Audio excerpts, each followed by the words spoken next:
Well, this is one of those guys that has been there, done that. He's got every kind of magic you can imagine, and he does it all expertly. Uh, it's definitely classical magic, right? But it's like the best versions of all the tricks that you've ever seen. A few years back, there was he's passed now, and when he passed, his family took all of his old materials and published a book that was like basically like an encyclopedia of all of Pat Page's work, and you can just basically open that book to any page and you're getting the best version of the trick that you're looking at that moment. It's pretty wonderful. He basically has the best handlings because he worked for real people for his whole life. So he was listening to his audiences and putting together material that basically pleased his audiences, and a real pro, real working pro his whole life. So that's what we're going to look at today, is material that's tried and true. You're probably going to see things that are familiar to you because many folks have taken on the touches that Pat passed on to the magic world as that's the way you do it now. Okay, got it, noted. Ooh. So yeah, we're just gonna see a good collection of good magic, and it's great stuff. Pat Page is wonderful, and yeah, it's gonna be fun. Cool. Let's take a look. Yeah. Let's do it. What's up, Clark? Good. I'm glad you're here. Baxter, glad you're here. Glad you're here, Garnet. We got a good crew here today. Okay, we're gonna watch a video now. We do have a good crew.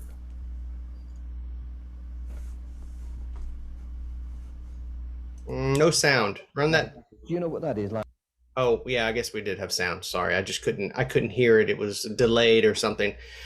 Take two. Let's try it one more time. We don't edit these videos.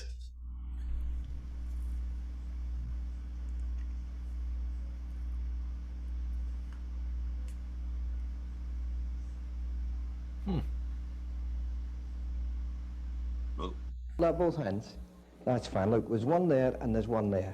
Okay? What we're going to do is I'm going to hang on to this one tightly. I want you to hang on to that one very tightly. Because my one's going to disappear. You still have your one? Yes. You sure? Yes. Positive? Yes. Can you feel it? Yes. Yeah. Lionel, very slowly open your hand. You got mine as well, haven't you, eh? I'll tell you what, take your hands away for a moment. Look, how many balls are there? 2. Can you count up to 10? Yes. Loud and clear. Yes. With me. Yes. In unison. Yes. You ready? Here we go. 1, 2, 3, 4, 5, 6, 7, 8, 9, 10. I'll tell you what, how many balls are there, Lionel? 2. If I put one of them in my pocket and put one in my hand, how many is in my hand? 1. Should we start again? All right, look, let's start again. How many is there? 3. Look, I'll put one of them in my pocket, I'll put one of them in my hand, I'll put one in my pocket. How many is in my hand? 1. You're not sure, are you? Shall we start again? Yeah. Look, tell me, Lionel, how many is there? 2. Hang on to both of them very tightly. Now I'll put that one in my pocket. So how many do you have? 2. Very slowly open your hand. You got 3 again, eh? Look, I'll tell you what, last time to make a name for yourself. How many balls are there? 3. I'm going to put one of them in my pocket, I'll put that one in my hand, I'll put that one in my pocket. How many is in my hand? 1. 1. Hold your hand out. Hold it right out. How many? 1. Do you want to change your mind? No. Sure? Yes. In fact, there's none, but thank you very much for helping. That's a cool ending. That's a cool way to end that. Yeah, and that 3-ball sequence, we recently saw that, right? We saw Nathan Kranza with his sponge ball routine. They had a lot of elements that are directly from this Pat Page routine, right? I mean, there's very startling because at a certain point they think there's only 2 in play, and then there's bam, now there's 3, and then he goes into that, the 2 in the hand and 1 in the pocket. That's really a beautiful classical sequence that he just grafted into the whole sponge ball thing. I love it. Is this where that sequence comes from? Where you put 2 balls on the table, and you do 1, 2, 3, 4, 5. That sequence. I think is an old. Him? I think that's an old idea, right? I think that's as old as sponge balls are, right? And probably as old as just a ball vanish is. That let me just say this. I don't know. I just think it's really old. I don't know who's. It's got to be. Yeah, I think it's. Because here you see it's very recognizable here, obviously, but it kind of seems like this is happening before Goshman, really, right here. These sponge balls. I think he's probably neck and neck with Goshman. In fact, contemporaries, they're existing in the same time. Yeah, I think that Patrick is living in the UK and Goshman is in Southern California. And at a certain point, I think Patrick Page he at least published, if not wrote the book on Goshman's magic. They were partners on that business venture of that book. So there's that, So I think that they were pretty close, and I think it's what you said, like neck and neck. They were both contemporaries of each other.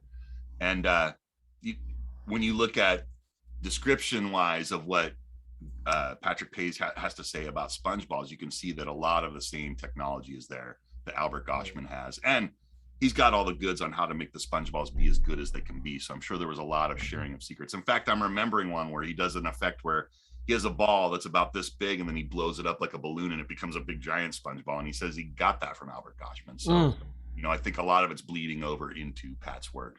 All the Goshman stuff, because let's face it, Goshman was the king of the SpongeBalls. I mean, there's no doubt about it.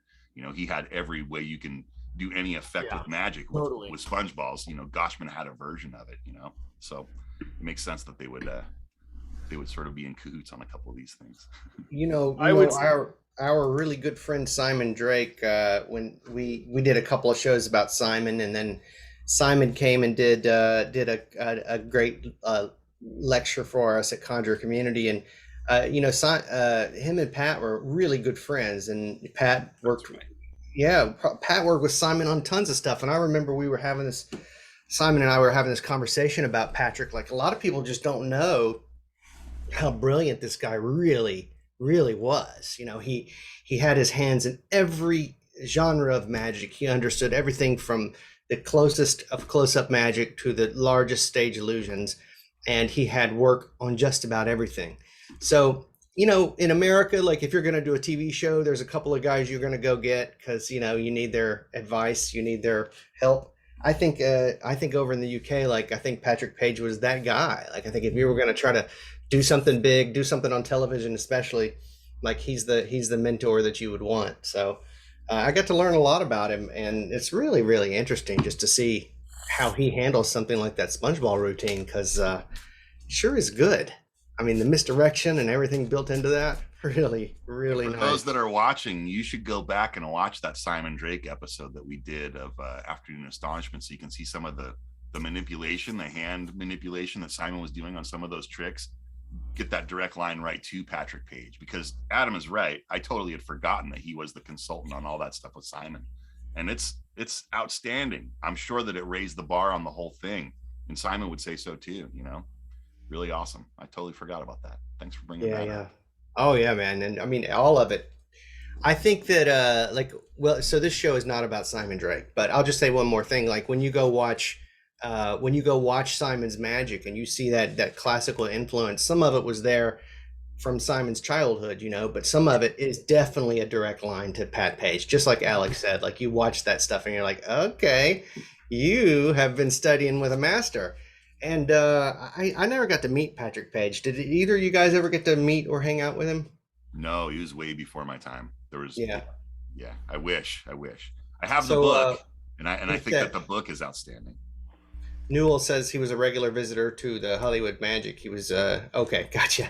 All right. Well, let's watch something else, man. I'm delighted. Yeah, here's another. Let's just go into this next one. It's another classic that we all know and love. Oh, yes. Great. 1, 2, and 1 makes 3. And we also have 3 metal cups. And the idea is very simple. We'll place a cup over each bowl. From then on, we take out 1 ball, place it in our pocket, take the second ball, put it in our pocket, and the third ball goes exactly the same way. And when you pick the cups up, you find there's a ball under here, there's a ball under here, and 1 more under there. So we got our 3 balls back again. So let's put 1 ball under this cup, 1 ball under this cup, and the last one over there. And when you pick the 2 end cups up, the balls have disappeared. Where are they? You guessed it, they're all underneath the middle cup. So let's place 1 ball on the middle cup, put these 2 on top. Just give it a tap, and it goes all the way through. I'll do it again. We'll put the second ball on there and put the third cup. So just give it a tap, and it goes all the way through. 1 more time, just for laughs. We'll place that one on there. These 2 go on top. Give it a tap, and there's our 3 balls. 1, 2, 3 balls. Let's cover them up again. A lot of people think we use more than 3 balls. Look, there's 1 in our pocket. There's the second one in our pocket. There's the third one in our pocket. And the reason they think that is because we've got another one under here. There. They think it's a 4th ball. And this one over here, they think is a 5th ball. In actual fact, it's the same balls coming back, but people think we're cheating. They think we use more than 3. Well, you've seen 6, that one's 7, that one's 8, that one's 9. Right to the point. That's great mechanics, though. Whew. The mechanics. Yes, Steve. Yes, especially that loading sequence, Steve. That's what I was. That you're talking about the end. Yeah. Like the hand is in perfect position, right? It's just like perfect. And he's deep palming toward his wrist too, you know. So it's like very loose at the fingers and it's perfect every time. When it fools my eye, like when I am being properly misdirected, you know it's good. Like when you're a magician and you've been in magic 40 years or whatever, like, and you are being misdirected properly, you know it's good. And it is good. Like that, I have not seen, like that loading sequence right there at the end is definitely, most people would have a hard time. I think most people would have a hard time tackling that in the beginning of trying to learn this trick. Most loading sequences have a lot of cover. There's a lot of things that are happening so that you have some sort of dodge to work beneath to make that load happen. That was like sniper loading, right? Like there's no chance for like a fumble. If you don't nail it right on, people are going to know that you're doing something, you know? Yeah, interestingly enough, there's not even a room for a fumble in your pocket. Right? You know what I mean? There's no room for a fumble, period. Right. That's definitely an expert's version of loading those cups. Exactly. No doubt.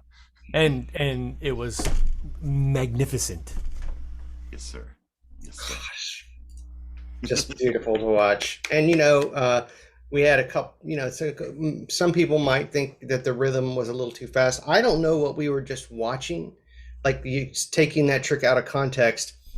That looked to me, I don't know, was that a TV appearance or was that a performance for magicians? Like, what do you know? It was a performance for magicians with no spectators. I would imagine if you had folks in the room that were interacting with them, the pacing would have been a little bit different, but probably not by much. Yeah. It changes everything if you don't have a real audience there, though. It's true. Yeah.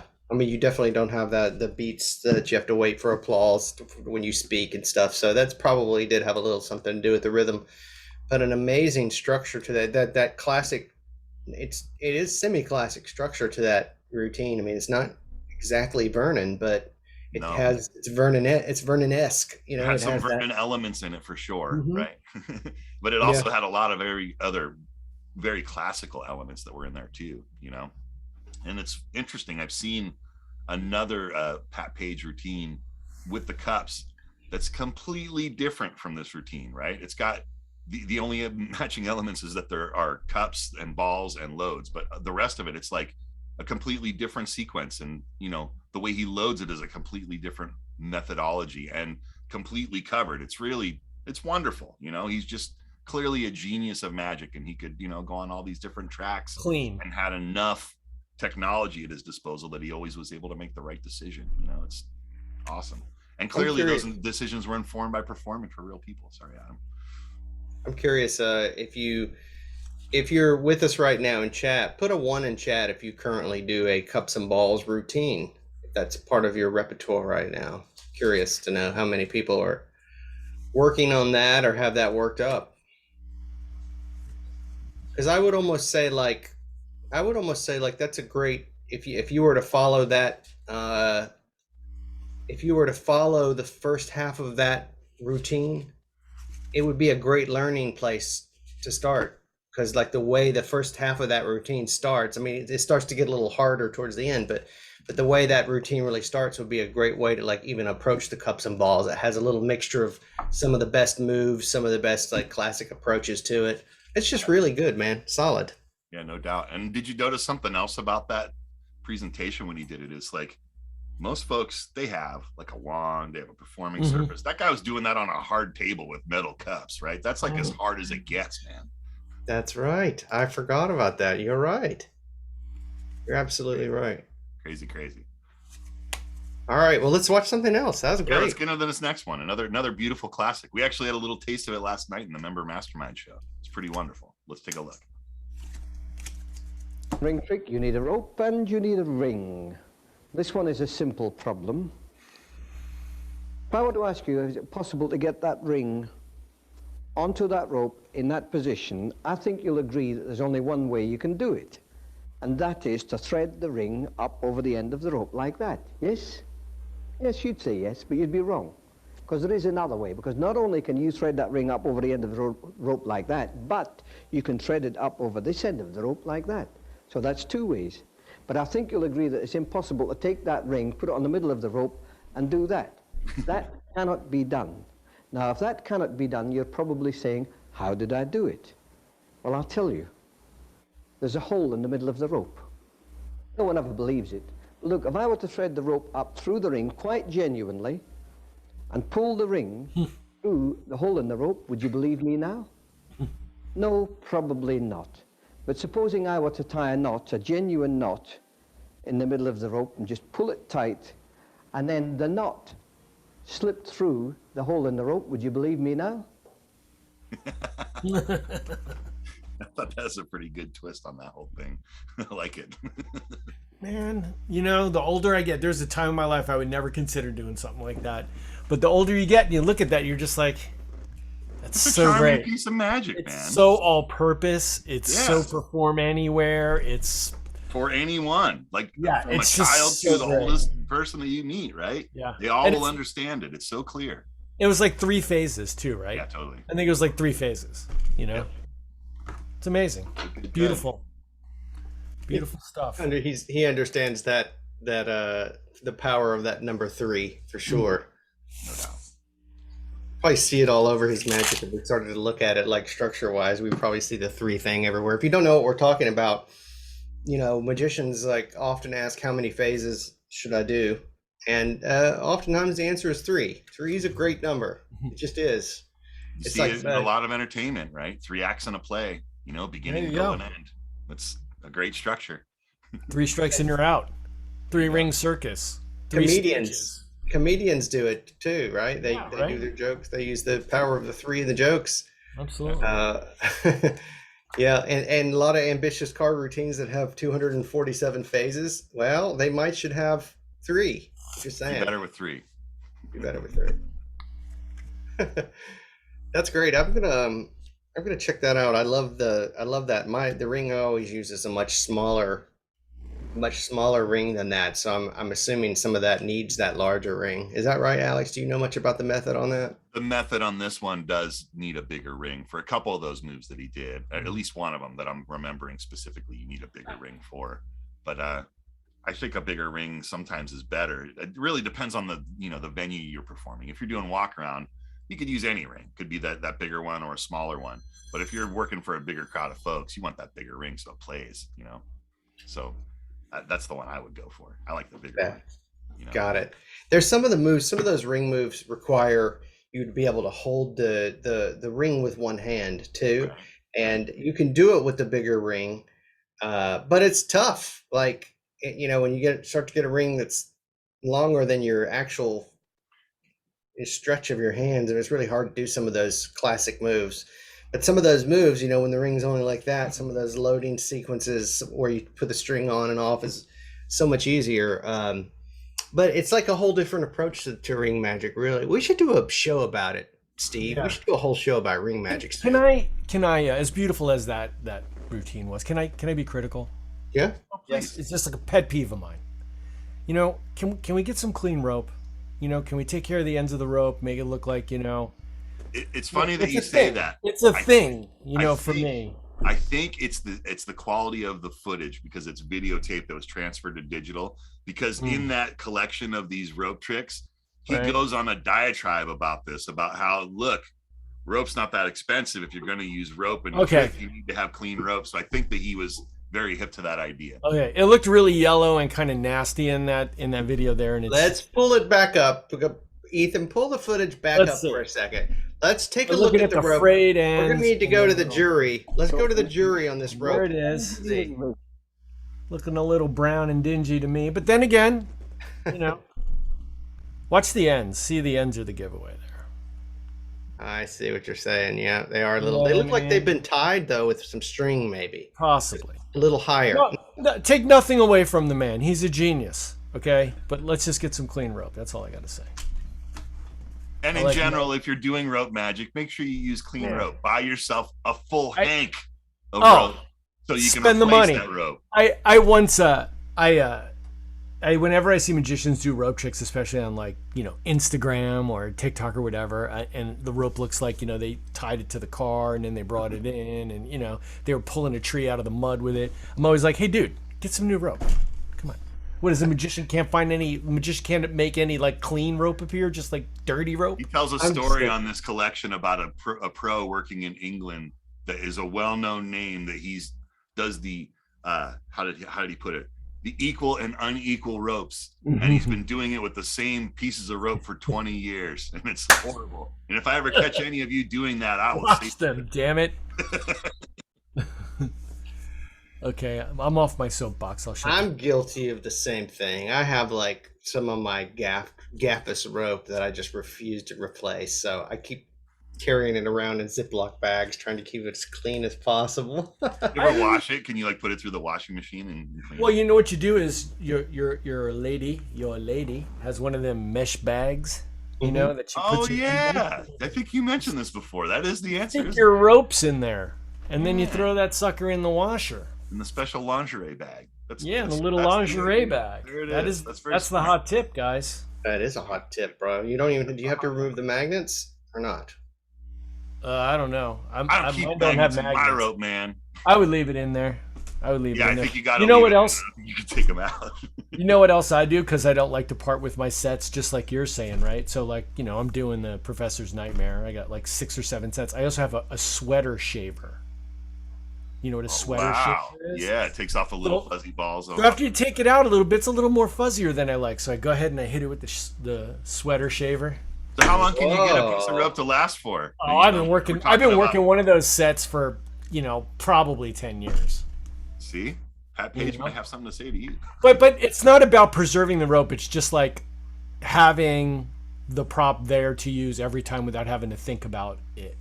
You know what I mean? It's just like the one is there. And then I have another bag. I have another one in that bag if I want to have it in that show, Yeah, sure. No thinking. It's really the way to handle all that stuff. And that's the way Pat talks about. There's more rope tricks that he had. I just picked this one for the collection, right?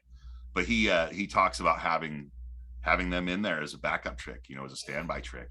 You just have that rope wrapped up and the method is, you can do it in your sleep and it's just in every bag, like you're saying, so that when it's time, someone needs something. Hey, we need you to go up there and go introduce the next guy. I wasn't ready. Okay, let me go get my ropes. I'm going to be ready. And you go. Yeah.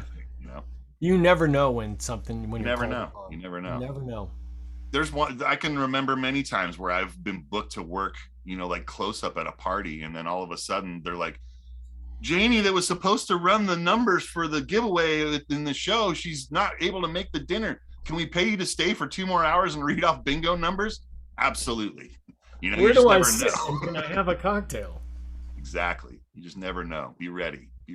An opportunity to do more magic too, right? Now did that really happen? Bingo numbers? It wasn't bingo numbers. It was raffle ticket numbers where I had to stay and they paid me to stay for an extra 2.5 hours. It was crazy. Oh gosh. It was the holiday time too. It was like, all right, Christmas is a little bit better. Coming up in October, 2 years ago, of course, I did a gig for this. It was a fundraiser with an auction. And so now they're bringing me back in October to do it again. And the guy that was partners with the auction guy really must have lost it last year and done some questionable things. So now they're like, can we pay you to be the second guy in the auction and stay all night? It's like, sure you can. Sure Absolutely. You can. I'd love to do that. I'd love to.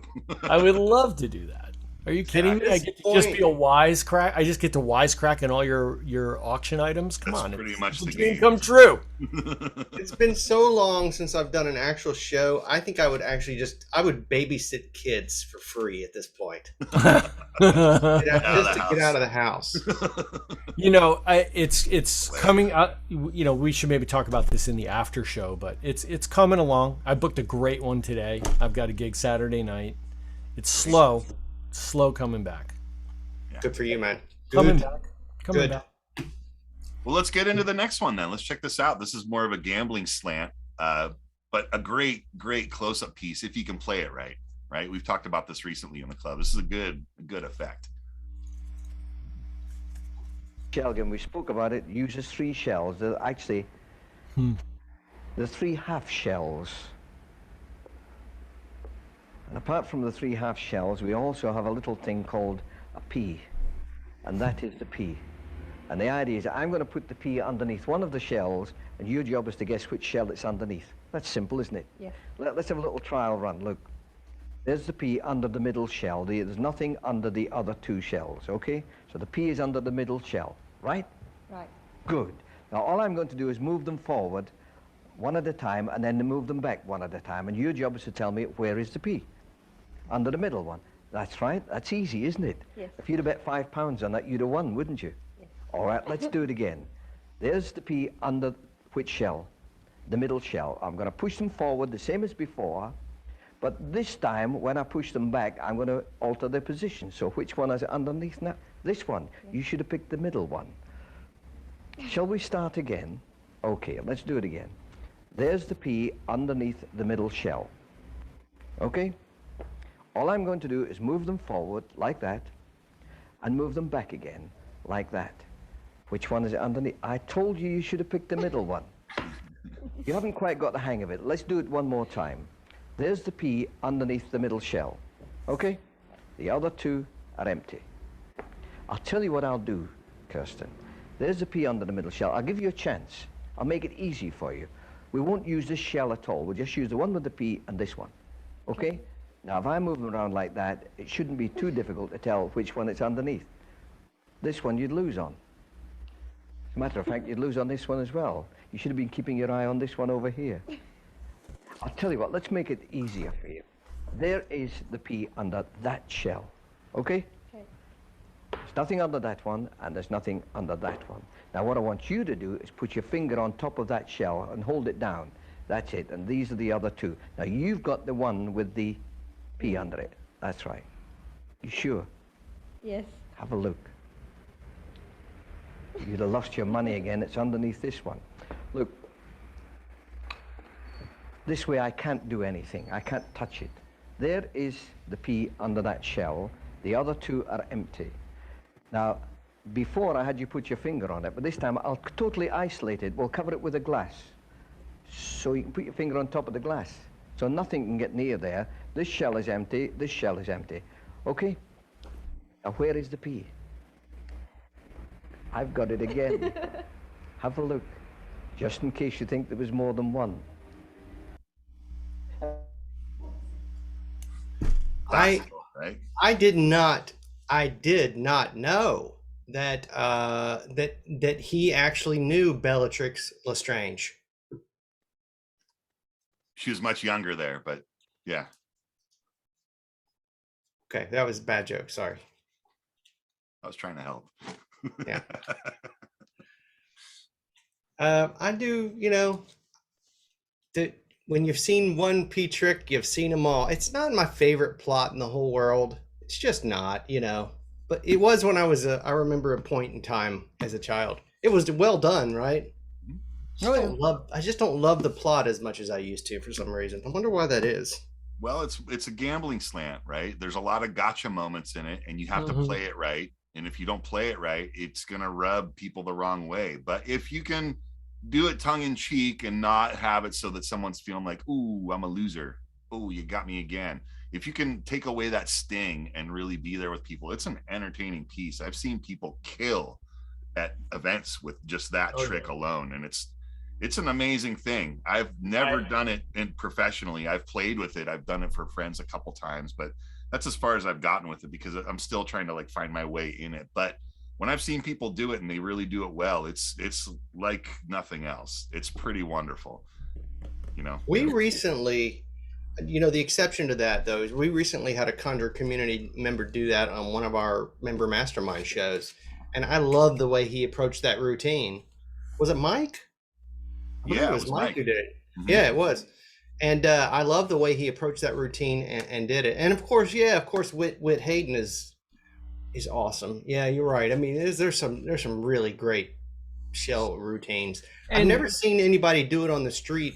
Oh yeah, I have. No, I have. I lived in New York City for a while. I did see that. I saw a lot of 3-card Monty in New York City. Oh, you're right. That's what I saw too. I saw both I was just lucky being in New York City. The first time I went as a kid, that was conscious of magic and gambling and so forth. I got to see the 3-card Monte really done, and it blew my mind, like seeing the whole, like, because it was a mob, like everyone was in on it except for the person that was betting, right? That's the way those things work. And then I saw it again a few years later. I didn't see that. I saw the actual shell game, and they didn't use walnut shells. They used 2-liter bottle caps. Oh yeah, I've right? seen that. And a little pea, but the same setup as you use for the 3-card Monte, where it's the cardboard box. They can like kick it over, and it just looks like it's a pile of boxes, because they're running the game in the middle of the block. They have lookouts on each block, and everyone that's playing is in on the game. And the person that happens to wander by and put down the money, they're the mark. They're the only one that's really playing. Everyone else is in on the game.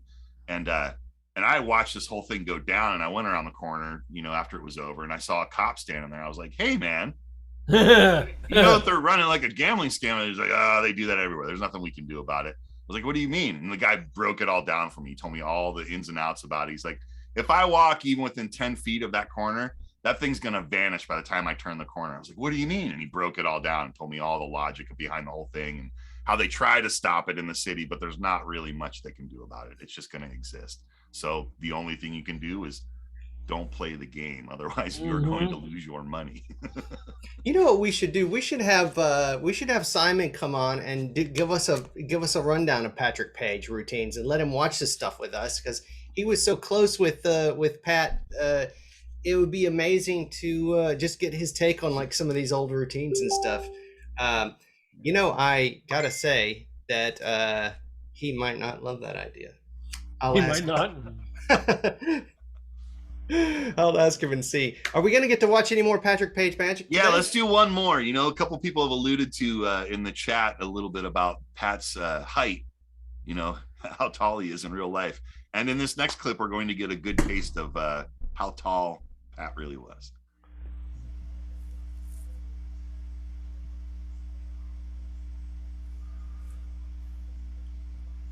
Well, he's elvish.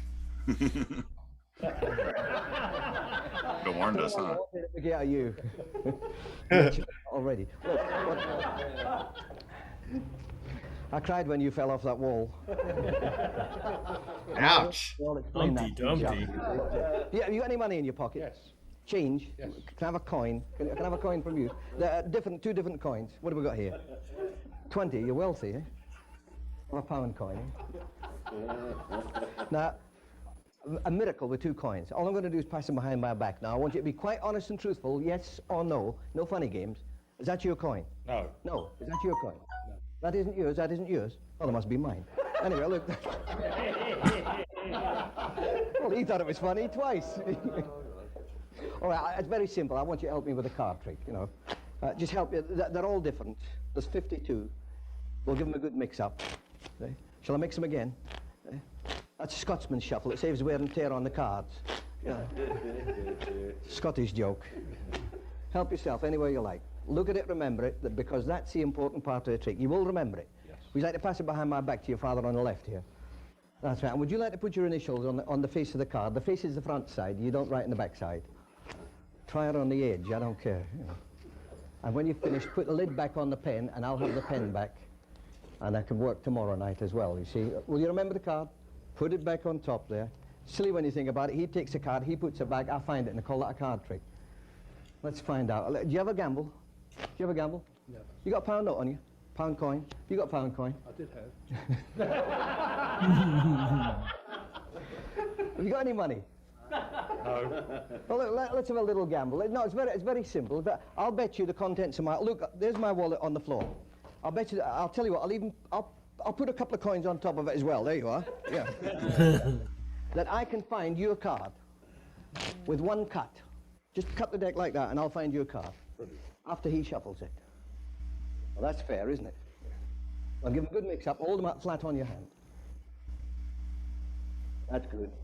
One cut only. Yes. Is that your card? No. No. No. Don't look so happy. There's another one sitting here. Is that it? Oh, no. I lose. You get the contents of the wallet. Well, look, there's your pound coin back. There's your 20 pence back. I'm not going to give you the wallet, but I did promise you what was inside. Well, inside there's a zip pocket. Inside the zip pocket, oh, look at that, a card. I don't believe it. You card a black card? Yes. A picture card? Yes. Queen of spades? Yes. Yeah? And that's your initials on it? It is beautifully done. Thank you very much indeed, both of you. That's fine. Thank you. Yeah, he was a small man. I had no idea. I didn't know. Or did he on purpose pick two people that were 6'5"? Is that part of the? I don't think so. I think he just got guys out of the audience and did that thing, and they just were the guys that were in the on the aisles. Yeah. What did you think about that routine? Very classical routine, and I love the gambit with the coins, the little sucker thing at the beginning, because it really takes the heat off of anything that's happening that could sort of give them like a scent as to what's coming at the end.